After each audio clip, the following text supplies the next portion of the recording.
మనోదేహాలకి అతీతంగా ఉన్నటువంటి విశ్వ చైతన్యానికి నమస్కారం చేస్తూ కృష్ణాష్టమి జ్ఞాన కృష్ణాష్టమి వసుదేవసుతం దేవం కంసచాణూరమర్దనం దేవకీ పరమానందం కృష్ణం వందే జగద్గురుం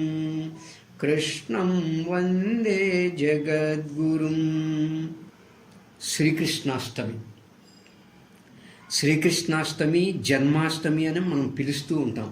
అంటే కృష్ణ భగవానుల వారి జన్మాష్టమి.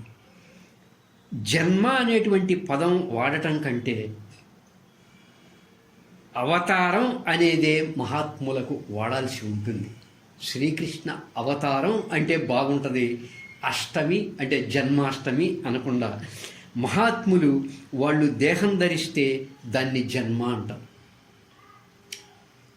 అంటే మామూలు వాళ్ళు దేహం ధరిస్తే దాన్ని జన్మ అంటాం.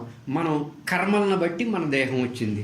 కానీ మహాత్ములు జన్మిస్తే వాళ్ళు ఊరకరారు లోకంలోకి, ఒక కార్యార్థమై లోకంలోకి వస్తారు. అలా రావడాన్ని అవతారం అని అంటారు అండి. ఆ విధంగా భగవానుడు లోకంలోకి రావడాన్ని మనకు భగవద్గీత 4వ అధ్యాయంలో బోధించారు. యదా యదా హి ధర్మస్య గ్లానిర్భవతి భారత అభ్యుత్థానమధర్మస్య తదాత్మానం సృజామి అహం. అంటే ఎప్పుడెప్పుడైతే ధర్మానికి హాని ఏర్పడి అధర్మం పెచ్చు పెరిగిపోతుందో ఆ సమయంలో నన్ను నేనే సృజించుకుంటున్నాను అని అన్నారు. ప్రధానంగా పరమాత్మ యొక్క కార్యం ఏంటి? మళ్ళీ దీనికి కూడా చాలా అంతరార్థం ఉంది.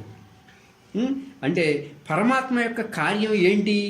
ధర్మ సంస్థాపనార్థం, అంటే ధర్మాన్ని స్థాపించటం. పరిత్రాణాయ సాధూనాం, సాధు మార్గంలో ప్రయాణించే మహాత్ములని కాపాడటం. సాధువులు అంటే మంచి మనసుతో, అంటే సాత్విక ప్రభావం కలిగి లోకానికి ఉపకారం చేస్తూ, తన జేబు తన పొట్ట నింపుకోవడానికి కాకుండా లోకానికి ఉపకారం చేస్తూ మంచి మార్గంలో పయనిస్తూ ఒక మంచి దైవభావం కలిగి పరులకు ఉపకారం చేస్తూ ఉన్నటువంటి విధానమే సాధుత్వము. ఆ సాధు మార్గములో ప్రయాణించే మహాత్ములని కాపాడటం కోసం నేను వస్తున్నాను అంటాడు. అంటే పరిత్రాణాయ సాధూనాం వినాశాయ చ దుష్కృతం ధర్మ సంస్థాపనార్థాయ, మూడిటి కోసం నేను వస్తున్నానయ్యా. కృష్ణ భగవానుల వారి యొక్క చరిత్ర భాగవతం 10వ స్కందంలో బాగా ఉంటుంది. కృష్ణ భగవానుల వారు కృష్ణం వందే జగద్గురు, అంటే జగద్గురువుగా పిలుచుకుంటాం. రెండవది భగవంతుడిగా కూడా పిలుచుకుంటాం ఆయన్ని. పూర్ణావతారం రామావతారం అయితే కృష్ణావతారం పరిపూర్ణావతారం అన్నారు. లోకానికి ధర్మాన్ని తెలియజేయటం కోసంగా రామావతారము రాగా, లోకానికి జ్ఞానాన్ని తెలియజేయటానికి ధర్మాన్ని స్థాపించటానికి కృష్ణావతారంగా వచ్చినటువంటి విధానము. అలా ఆయన ఈ లోకంలోకి వచ్చిన విధానము. లోకానికి రావాల్సిన విధానం ఆయనకి అసలు ఏమీ లేదు. లోకంలో మనందరము దేహము ధరించాము అంటే గత జన్మలో చేసుకున్నటువంటి ఏ కర్మ అయితే ఉందో ఆ కర్మను అనుసరించి ఈ లోకంలో అనుభవించటానికి ఈ దేహం ధరించి మనం రావాల్సి ఉంటుంది. అంటే కర్మబద్ధులమై మనం వచ్చాం, అజ్ఞాన బద్ధులమై మనం వచ్చాం. దీన్ని జన్మ అంటారు. అయితే పరమాత్మ బద్ధుడై రాలేదు, మాయను ఉపాధిగా చేసుకొని ఆయన ఈ లోకంలోకి వచ్చాను అని ఆయనే చెప్తాడు. అజహ అపి సన్ అవ్యయాత్మ భూతానాం ఈశ్వరో అపి సన్, అంటే నాకు పుట్టుకే లేదు, నాశరహితమై ఉన్నటువంటి స్వరూపము, సమస్త జీవులకు ఆయన అధినాయకుడు, అంటే ఈశ్వరుడిగా ఉన్నాడు. శాసకుడై ఉన్నటువంటి యొక్క భగవంతుడు స్వకీయమై ఉన్నటువంటి మాయను, అంటే ప్రకృతిని ఆధారంగా చేసుకొని నేను ఈ లోకంలోకి వచ్చాను. మనమేమో అవిద్యకు బానిసలమైపోయి ఈ లోకంలోకి వచ్చాం. ఆయనేమో మాయను బానిసగా చేసుకొని ఆయన వచ్చాడు. ఒక కార్యాన్ని సఫలీకృతం చేయటానికి, ఒక ధర్మాన్ని స్థాపించటానికి, సమస్త మానవాళిని సరి అయిన మార్గంలో నడిపించటానికి, ఆ ధర్మాన్ని ప్రబోధించటానికి, ఆ జ్ఞానాన్ని ప్రబోధించటానికి ఈ ప్రకారంగా నేను లోకంలోకి వస్తూ ఉన్నాను అని 4వ అధ్యాయం భగవద్గీత 6వ శ్లోకంలో చెప్పారు. అందుచేత మనం చూసినట్లయితే కృష్ణ భగవాన్ని విధానమంతా దేనికి కట్టుబడడు. ఆయన జ్ఞానాంశములు విశేషంగా చెప్పే విధానం. అష్టమ గర్భంలో జన్మించాడు, అది కూడా ఆయన జన్మించింది జైల్లో. చెరసాల్లో జన్మించి ఆయన బయటికి వచ్చేశాడు. మనమేమో బయట పుడుతూ ఉన్నాం, చెరసాల్లోకి వెళ్ళిపోతూ ఉన్నాం, మనోదేహాలు అనేటువంటి చెరసాల్లోకి వెళ్ళిపోతూ ఉన్నాం, జైలులోకి, బందికానాలోకి పోతూ ఉన్నాం. అనగా భవబంధాలు, మోహవ్యామోహాలు ఇవన్నీ కూడా పెనవేసుకున్న బంధాల్లోకి, చెరసాల్లోకి మనం పోతూ ఉన్నాం. ఆయన పుట్టడమే చెరసాల్లో పుట్టి బయటికి వచ్చేశాడు కనుక ఆయన్నేవి కూడా బంధించవు. లోకంలో బంధింపబడే వాళ్ళం జీవులమైనటువంటి మనమే. ఏ ధర్మ సంస్థాపన కోసం లోకంలోకి వచ్చాడో, వినాశాయచ దుష్కృతం, చెడు కార్యములు చేస్తూ, చూడండి బాగా, చెడు కార్యములు చేస్తూ, ఇతరులను బాధిస్తూ, ఇతరులను హింసిస్తూ, లోకానికి హానికరంగా జీవించేటువంటి వారిని శిక్షించడానికి వచ్చాను అన్నారు. ఆయన యొక్క శిక్షణా విధానం అంతా కూడా ఏమండి పోతనతో ప్రారంభించారు. మనం ఇక్కడ ఒక అంశం గ్రహించినట్లయితే రామావతారంలో కూడా ఆయన కూడా ముందు స్త్రీనే చంపేస్తాడు. కృష్ణావతారంలో కూడా ముందు ఆయనేమో అక్కడ తాటకిని సంహరిస్తాడు, ఈయనేమో ఇక్కడ పోతన్ని సంహరిస్తాడు. ఏమండి అంటే ప్రకృతిని జయించటం అని అర్థం, అజ్ఞానాన్ని జయించటం అని అర్థం అన్నమాట ఇక్కడ. మన ముఖ్యంగా రామావతారం, కృష్ణావతారముల యొక్క విషయం చూసినట్లయితే లోకంలో మానవులకు 2 మార్గాలు ఉన్నాయి. ఒకటి ప్రవృత్తి మార్గము, 2 నివృత్తి మార్గము. ఈ 2 ఎప్పుడూ ఉంటాయి. సాధారణంగా ప్రవృత్తి మార్గంలో మనం ఎక్కువగా జీవించే విధానం చేస్తూ ఉంటాం. నివృత్తి మార్గం ఏంటి అంటే జన్మ యొక్క సార్థకత. మానవ జన్మ వచ్చినందుకు ఈ మానవ జన్మ సార్థకత పొందింపజేసుకోవడమే అనేది నివృత్తి మార్గం వల్ల అది కలిగే అవకాశం ఏర్పడుతుంది. అందుచేత మానవుడు తన జీవన విధానం 2 మార్గాలుగా ఉన్నది కాబట్టి ప్రవృత్తించ, నివృత్తించ, ఈ 2 కూడా మానవ జీవితంలో మాత్రమే అన్వయమై ఉన్నటువంటి యొక్క అంశములు. విశ్వంలో ఏ ప్రాణిలోనూ చూచే అవకాశం లేదు నివృత్తి మార్గము, ప్రవృత్తి మార్గము. అవన్నీ ఒక్క ప్రవృత్తి మార్గ విధానంగా పోగలిగేవే కానీ నివృత్తి మార్గంలో పయనించే విధానము మానవుడికి తప్ప ఇతర జీవులకు లేదు. అందుకే ఈ ప్రవృత్తి, నివృత్తి అనే అంశాలని మనకు వేదం స్పష్టంగా అందించింది. పూర్వ భాగమేమో ప్రవృత్తికి సంబంధించింది, ఉత్తర భాగమేమో నివృత్తికి సంబంధించింది అందించింది వేదం. ఉత్తర భాగానికేమో బ్రహ్మసూత్రములుగా వేదవ్యాసులు రచించారు, దాన్నే శారీరక మీమాంస అని కూడా అంటారు. పూర్వ భాగానికేమో జైమిని మహర్షి ధర్మసూత్రాలు రచించాడు, అది వైదిక విధానముగా ఉండేటువంటిది. కాబట్టి మానవుని యొక్క జీవన విధానాన్ని చక్కదిద్ది మంచి మార్గంలో పయనింపజేసే విధానముగా పూర్వ భాగం ఉంటుంది. వాణ్ణి జీవితమును సఫలీకృతం, ధన్యత, మోక్ష విధానముగా పొందింపజేసేటువంటి భాగంగానేమో ఉత్తర భాగంగా నివృత్తి మార్గంగా ఉంది. వేదమే 2 భాగాలు అయింది, ప్రవృత్తి మార్గము, నివృత్తి మార్గము. ధర్మ మార్గంగా, సాధు మార్గంగా నడిచే మార్గాన్నేమో ప్రవృత్తి మార్గము అన్నారు, మోక్ష మార్గంగా నడిచే విధాన్నేమో నివృత్తి మార్గము అన్నారు. కాబట్టి 2 కూడా మనిషి యందు అన్వయమై ఉండే విధానము. ఒక్క మానవ జీవితం దగ్గర అన్వయం అవుతాయే తప్ప ఇతర జీవుల దగ్గర అది లేదు. మృగం గోవులాగా, గోవు మృగంలాగా ప్రవర్తించే స్వభావం కలిగి లేవు కనుక వాటికి ఆ స్వభావములు ప్రకృతి నియంత్రణ చేసేసింది. కాబట్టి ఏ స్వభావంతో అయితే పుట్టాయో ఆ స్వభావంతోనే జీవిస్తాయి. అందుట్లో వాటికి ఆహార విధానాల్లో కూడా ప్రకృతి యొక్క నియంత్రణ ఉన్నది. చూడండి, పశువులు మాంసం తినవు, మృగం గడ్డి తినదు. కనుక వాటి విధానమంతా ప్రకృతికి లోబడి జీవించే విధానాలు. వాటికి అక్కడ మార్పు అనేది ఉండదు. మానవుడి దగ్గర మాత్రమే మార్పు అనేది చేయబడ్డటువంటి ఒకానొక ఉపాయం. కాబట్టి మానవుని జీవన విధానంలో ఒక స్వేచ్ఛా విధానాన్ని ప్రకృతి అందించింది. ఆలోచించుకోవచ్చు, మానవుడు నిశ్చయించుకోవచ్చు, వివేచించుకోవచ్చు. ఇట్లాగా మానవుని విధానంలో అతని యొక్క మస్తిష్కంలో ఒక ఆలోచన విధానముగా స్వేచ్ఛా విధానముగా వచ్చింది. కాబట్టి ఈ స్వేచ్ఛా విధానముగా వచ్చినటువంటి మానవుడు వాని యొక్క జీవన మార్గము అరాచక మార్గములో వెళుతుందేమో అనేటువంటి భావంతో ఒక శాస్త్ర విధానాన్ని విధించారు. ఆ శాస్త్రం మానవ జీవితాలను విధించింది, శాసించింది. కాబట్టి వేదాన్ని ప్రభు సంహిత అంటారు. అలా వేద పూర్వ భాగం వచ్చింది. ఇక నివృత్తి మార్గములో పయనించే విధానము అనగా యమ, నియమ, ఆసన, ప్రాణాయామ, ప్రత్యాహార, ధారణ, ధ్యాన, సమాధి వైపుకు పయనించే విధానముగా నివృత్తి మార్గం ఉన్నది. కాబట్టి ఆ నివృత్తి మార్గంలో పయనించే విధానానికి వేద ఉత్తర భాగం అంటే ఉపనిషత్తులు, భగవద్గీత, బ్రహ్మసూత్రములు అనేవి ఆవిర్భావం అయ్యాయి. అయితే వేదములో చెప్పబడినటువంటి ఈ విధానాన్ని ఎంతమంది గ్రహించే అవకాశం ఉన్నది?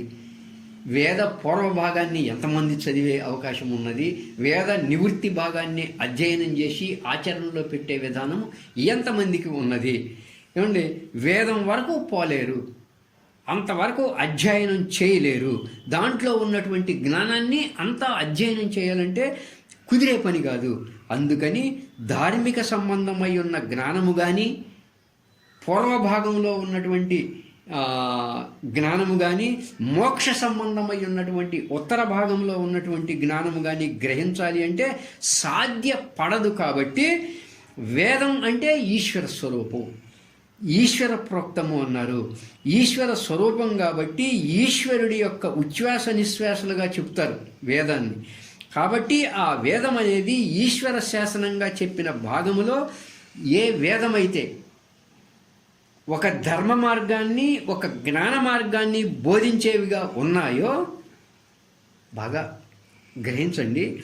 ఏ వేదమైతే ఒక ధర్మ మార్గాన్ని, ఒక జ్ఞాన మార్గాన్ని బోధించేవిగా ఉన్నాయో ఆ వేదం సామాన్యులు అందుకునే అవకాశం లేదు. కాబట్టి ఆ పూర్వ భాగమే రామావతారంగా వచ్చింది, ఉత్తర భాగమే కృష్ణావతారంగా వచ్చింది. వేదాలు చదవలేము, అధ్యయనం చేయలేం. కాబట్టి ఆ వేద పూర్వభాగమే రామావతారంలో ఈశ్వరుడు ఏం చెప్పాడు? అయ్యా, ఇది నడవడిక అని. ఆయన ధర్మాలేం బోధించాల, ధర్మ మార్గంలో నడిచాడు. అయనము అంటే ప్రయాణం, రామ అయనం అన్నాం. రామస్య అయనం, రాముని యొక్క మార్గము.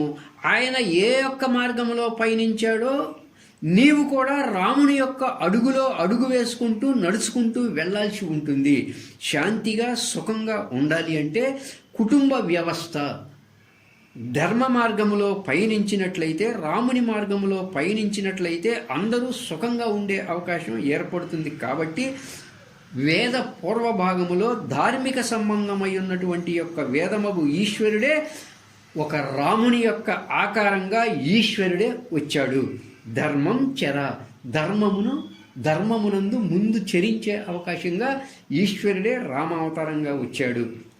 వేదవాక్యానికి అనుగుణంగా ధర్మము యొక్క స్వరూపం నడిచి చూపించింది. ఎందుకని సార్?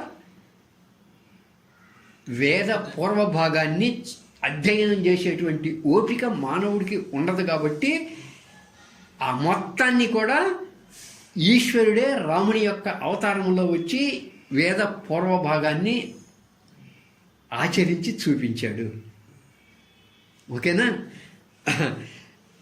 మానవ జీవనం అంటే ఇదిరా అనే విధానంగా చూపింపబడింది.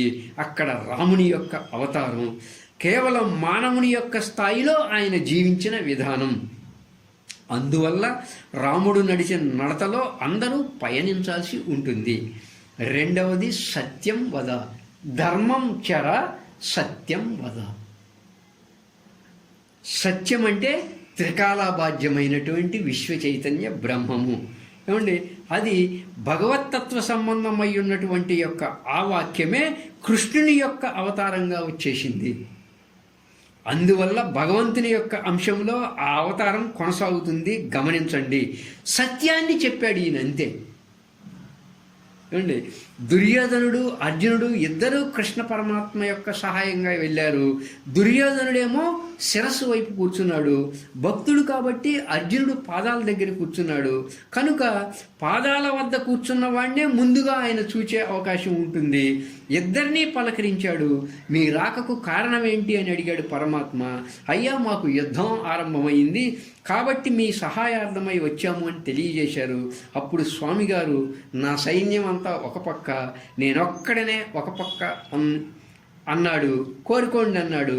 ఇదంతా భగవద్భక్తులుగా ఉన్నటువంటి వారికి ఒక సందేశం. కథని కథలాగా విన్నామా, అయిపోయినట్టే. ఏమండి, అంటే మీరేం కోరుకుంటారో కోరుకోండి, భక్తులకి చాయిస్. నేను ఒక పక్క, మిగతాదంతా ఒక పక్క. మనం ఆలయానికి వెళ్తే స్వామి మీ అనుగ్రహం, మీ శరణనే కావాలి అని కోరుకుంటున్నామా, లేక ఇంకేమన్నా కోరుకుంటున్నామా? స్వామి మీ అనుగ్రహం, నీ శరణ కోసమే నేను వచ్చాను అంటున్నామా, ఇంకేమన్నా అంటున్నామా? దేవాలయం దగ్గరికి వెళ్ళి ఒకసారి ఆలోచించండి. వెళ్ళిన దగ్గర నుంచి ఎన్నెన్నో కోరికలు వెళ్ళినా కూడా స్వామినే కోరుకునేటువంటి ఒక భక్తి భావన వెళ్తే తప్ప రైటా కాదు. భాగవతాల్లో వచ్చేవన్నీ కూడా మానవునికి సందేశాలే. అవి మనం గ్రహించుకోవాలి. అర్జునుడు స్వామివారు మా పక్షాన ఉంటే చాలు, ఇంకేమీ అవసరం లేదు అని అర్జునుడు కోరుకున్నాడు. ఇది భక్తునికి ఉండే పరీక్ష. మనల్ని టెస్ట్ చేస్తాడు ఆయన. వీడు అసలు ఏం కోరుకుంటున్నాడు? సంపదలు వేరే కోరుకుంటున్నాడా, నన్ను శరణవేడి ఓ పరమాత్మ నీ దర్శనం కావాలని కోరుకుంటున్నాడని ప్రతి వాళ్ళని టెస్ట్ చేస్తాడు. అదే మనం చెప్పుకుంది. ధర్మం యొక్క స్వరూపం నడిచింది, ఆ నడతను లోకానికి చూపించింది. ఇదిరా నడత అంటే, ఇదిరా వేద పూర్వ భాగం చెప్పేది అని. అక్కడ రాముని యొక్క అవతారం, రెండవది సత్యం. అండి, భక్తుడు ఈ పరీక్షలో నెగ్గాడా, భగవంతుడు పూర్తిగా వశమైపోయి అన్ని వేళలా కాపాడతాడు. ఏమండి, భాగవతం అష్టమ దాంట్లో కూడా అష్టమ స్కందంలో ఇదే వచ్చింది. బలిచక్రవర్తి స్వామివారికి అన్నీ సమర్పించుకోవడం కారణంగా మరి ఆ బలిచక్రవర్తి యొక్క రాజ్యంలో ఆయన గారు గేటు దగ్గర కాపలా కాశాడు. బలిచక్రవర్తి యొక్క రాజ్యంలో భగవంతుడు గేటు దగ్గర కాపలా కాశాడు. ఎందుకు? బలి అన్నీ సమర్పించేసుకున్నాడు స్వామివారికి. ఎప్పుడైతే భగవంతుడికి పూర్తిగా భక్తుడు శరణాగతిగా అంకితమైపోతాడో పూర్తి బాధ్యత భగవంతుడు వహిస్తాడు. ఆ విధంగా అర్జునుడి దగ్గర స్వామిగారు పరీక్ష పడితే ఆ పరీక్షలో నెగ్గాడు అర్జునుడు. స్వామి మీరు మా పక్షంలో ఉండండి అని కోరుకున్నాడు. జీవితంలో మనకే ఈ పరీక్ష వస్తే, అయ్యా ఈ 100 ప్లాట్లు, ఇదిగో 10 కోట్ల డబ్బు, ఒక పక్క నేను ఇవి ఒక పక్క పెడుతున్నా అయ్యా అంటే అప్పుడు తటపాయిస్తాం. నిజంగా ఏది కోరుకోవాలి? ఏమొచ్చుద్ది దీన్ని కోరుకుంటే? ఏమండి, దేవుడు ఎప్పుడు ఉండేవాడిగా, మాట వరుస కన్నా ఏమంటాడు, దేవుడు ఎప్పుడు ఉండేవాడేగా, ఇవన్నీ మరలా వస్తాయా మనకి? ఎన్ని రోజులు చూడటల్లా శివుణ్ణి? ఓ మా తాతలు చూశారు ఈ గుళ్ళోనే, మా నాన్నలు చూశారు ఈ గుళ్ళోనే, నేను చూడటం లేదా దీని దొంపదేగా. ఇవన్నీ మరలా వస్తాయా? ఎవరికి వారంగా అప్పుడు మన మానసిక పరిస్థితిని పరిశీలించుకుంటే చూడండి సార్. సత్యం అంటే బ్రహ్మం. ఆ బ్రాహ్మీ సంబంధ విధానాన్ని గీతలో బోధించారు. ఎట్లా అయితే వేద పూర్వ భాగం మానవుని జీవన విధానాన్ని బోధించేదిగా వచ్చిందో, వేద ఉత్తర భాగం మానవుని యొక్క నివృత్తి మార్గాన్ని, మోక్ష మార్గాన్ని బోధించేదిగా ఉన్నది. ఆ వేదం వరకు సామాన్యులు వెళ్ళలేరు కాబట్టి, వేదం అంటే ఈశ్వరుడే కాబట్టి ఆ ఈశ్వరుడే సాకార రూపంగా వచ్చి ప్రవృత్తి మార్గములో కృష్ణావతారంగా వచ్చేశారు. వేద ఉత్తర భాగం కూడా మోక్ష మార్గం కూడా అధ్యయనం చేసేటువంటి శక్తి లేదు కాబట్టి మనిషికి ఈశ్వరుడే భగవంతుడే కృష్ణుడి రూపంలో వచ్చి జ్ఞానాన్ని బోధిస్తాడు. పూర్వభాగం చదివే అధ్యయనం చేసి నడతలో నడిచే మార్గం లేదు కాబట్టి రామావతారంలో ధర్మాన్ని చూపించాడు. ముందు ధర్మం వస్తే తర్వాత జ్ఞానం వచ్చింది. ధర్మం రాకుండా జ్ఞానం రాదు. ఏమండి, అందుచేత కృష్ణావతారము భగవదవతారము. ఆయన ఆచరించేటువంటి క్రియలన్నీ కూడా ఎవరు చేయలేరు. రామునిలాగా ధర్మ మార్గంలో జీవించవచ్చు. రాముడిలాగా ఎవరైనా ధర్మ మార్గంలో జీవించవచ్చు. జీవిస్తే ప్రతి ఒక్క వ్యక్తికి శ్రేయస్సే. కానీ భగవదవతారం పూర్ణావతారం గల కృష్ణావతారంలో ఆయన చేసేటువంటివి ఏవైతే ఉన్నాయో అవన్నీ కూడా కేవలం మానవ మాతృలుగా ఉన్నటువంటి మనం చెయ్యాలంటే చాలా సాధ్యపడదు. అవి సామాన్యులకు అందుబాటులో ఉండేవి కావు. పోతన సంహారం, పెద్ద రాక్షసి, సామాన్యులు చేయగలరా? ఏమండి, అలా మానవుని నైజం, మానవుడు ఏదన్నా జరిగితే ఎలా విలపిస్తాడు అనేవి అన్నీ మనకి రామావతారంలో ప్రవృత్తి మార్గంలో కనిపిస్తాయి. మరి కృష్ణుడు చిదానందేన కృష్ణేన ప్రోక్త సుముఖతో అంటే బ్రహ్మస్వరూపుడై ఉన్నాడు, ఈశ్వర స్వరూపుడై ఉన్నాడు ఈయన గారు. అందువల్ల ఆయన గారు కదిలిపోయే విధానం కాదు, చలించిపోయే విధానం కాదు. ఎలాంటి సంఘటనలు వచ్చినప్పటికీ కూడా అవలీలగా స్థిరంగా ఒక ఆటగా ఎదుర్కొనే విధానం కృష్ణుడిది. అందువల్ల కృష్ణావతారం పరిపూర్ణావతారం, భగవతావతారం. కృష్ణాష్టమి, అష్టమి, జన్మ అష్టమి అంటారు. అష్ట అంటే 8. ఆయనకి భార్యలు కూడా 8 మందే. ఆ 8 మంది భార్యలు అంటే దీన్ని భౌతికంగా చూడకూడదు. భూమిరాపో అనలహ వాయు కం మనోబుద్ధిరేవచ అహంకార ఇతీయమ్మే భిన్న ప్రకృతిరష్టధ. అష్ట అంటే 8 విధములుగా ఉన్నటువంటి యొక్క నా ప్రకృతి, భూమి, నీరు, అగ్ని, గాలి, ఆకాశము, మనస్సు, బుద్ధి, అహంకారము. వీళ్ళు 8 మందే 8 భార్యలు. ఏమండి, నా అధీనంలో ఉన్నారు వీళ్ళంతా కూడా. ఏమండి, ప్రకృతి, వీటన్నిటికీ నేను భర్తను. గతిర్భక్త. ఏమండి, కృష్ణావతారం భగవతారం. భగవతత్వాన్ని పొందింపజేయడానికి తాను భగవంతుడయ్యుండి అందరినీ కూడా భగవంతులుగా చేయడానికి నువ్వు దేహం కాదయ్యా, దేహివి. నువ్వు పురుషుడివి కాదయ్యా, పురుషోత్తముడివి అనేది చెప్పడమే పరమాత్మ యొక్క విధానం. సర్వధర్మాన్ పరిత్యజ్య మామేకం శరణం వ్రజ అహం త్వా సర్వపాపేభ్యః మోక్షయిష్యామి మా శుచః.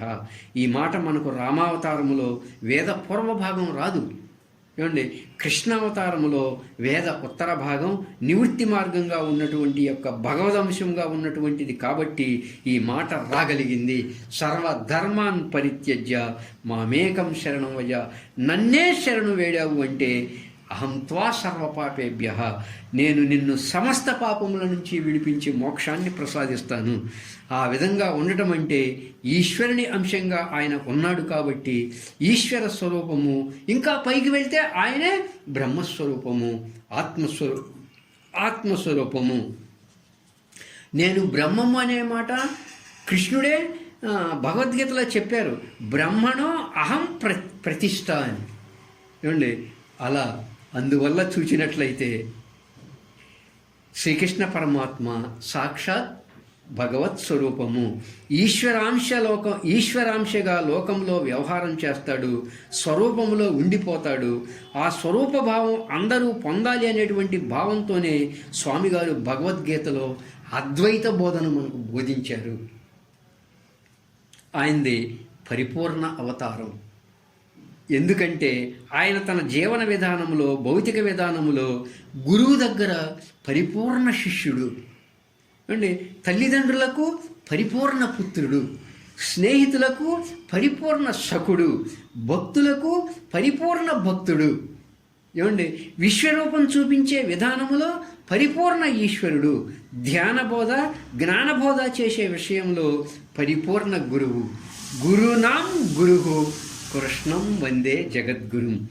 గురుదక్షిణగా గురువు గారు ఏనాడో చనిపోయినటువంటి తన బిడ్డలను తెచ్చిపెట్టమన్నాడు. తన చెల్లెలు సుభద్ర పుత్రుని కోసం ఏడ్చినా మాట ఇవ్వలేదు. అభిమన్యుడు చచ్చిపోయి ఎంతగా దీనావస్థలో ఏడుస్తున్నా కూడా నీ బిడ్డను నేను తీసుకొస్తానని మాట ఇవ్వలేదు. అది సృష్టి విరుద్ధం కనుక. కానీ ఇక్కడ గురువుగారు, విద్య నేర్పిన గురువుగారు గురుదక్షిణగా అడిగారు. నేను ఇస్తాను అన్నా కదా, కనుక ఆ మాట తప్పల, సృష్టి విధానము తప్పల. శంఖాన్ని పూరించి యముని మీద యుద్ధం ప్రకటించి యముణ్ణి భయపెట్టి తీసుకొని వచ్చి బిడ్డల్ని గురువుగారికి దక్షిణగా అప్పగించాడు. అట్లా గురువులకు పరిపూర్ణ శిష్యుడిగా, భక్తులకు పరిపూర్ణమైనటువంటి భగవంతుడిగా చూచినట్లయితే పరిపూర్ణ అవతారం. విశ్వరూపాన్ని చూపిస్తావా అంటే చూపించాడు. రథాన్ని తోల్తావా అంటే తోలాడు. గుర్రాలకు సేవ చేసేవాడు, పరిపూర్ణ సేవకుడు. సాధువులకి బ్రహ్మవేత్తలకి స్వయంగా అన్నం వడ్డించాడు రాజసూయాగంలో. కాబట్టే కృష్ణ పరమాత్మదే పరిపూర్ణ అవతారం. ఆయన తత్వాన్ని అధ్యయనం చేసినాడు. ఆయన ఎలా ఉండమన్నాడో అలా ఉన్ననాడు. ఆయన ఏ జ్ఞానం బోధించాడో ఆ జ్ఞానాన్ని పొందిన నాడే మనం ఆయన భక్తులుగా ఉంటాం. ఆయన చెప్పిన మార్గంలో పోగలిగితేనే అది భగవంతునికి ప్రీతిపూర్వకమైన భక్తునిగా ఉన్న విధానము. యో మద్భక్తగా సమే ప్రియ. భక్తి యోగం 14వ శ్లోకంలో చెప్పాడు. అద్వేష్ట సర్వభూతానం. ఏకత్వాన్ని తీసుకొచ్చి చెప్తున్నాడు. అద్వేష్ట సర్వభూతానాం మైత్రః కరుణః ఏవచ నిర్మమో నిరహంకారః సమదుఃఖ సుఖక్షమి. ద్వంద్వాలని సమంగా చూడమంటున్నాడు. అహం లేకుండా, ఫలితం దృష్టితో లేకుండా ఉండమంటున్నాడు. అందరినీ ఏకత్వంతో చూస్తూ మైత్ర కరుణతో ఉండమంటున్నాడు. మొత్తం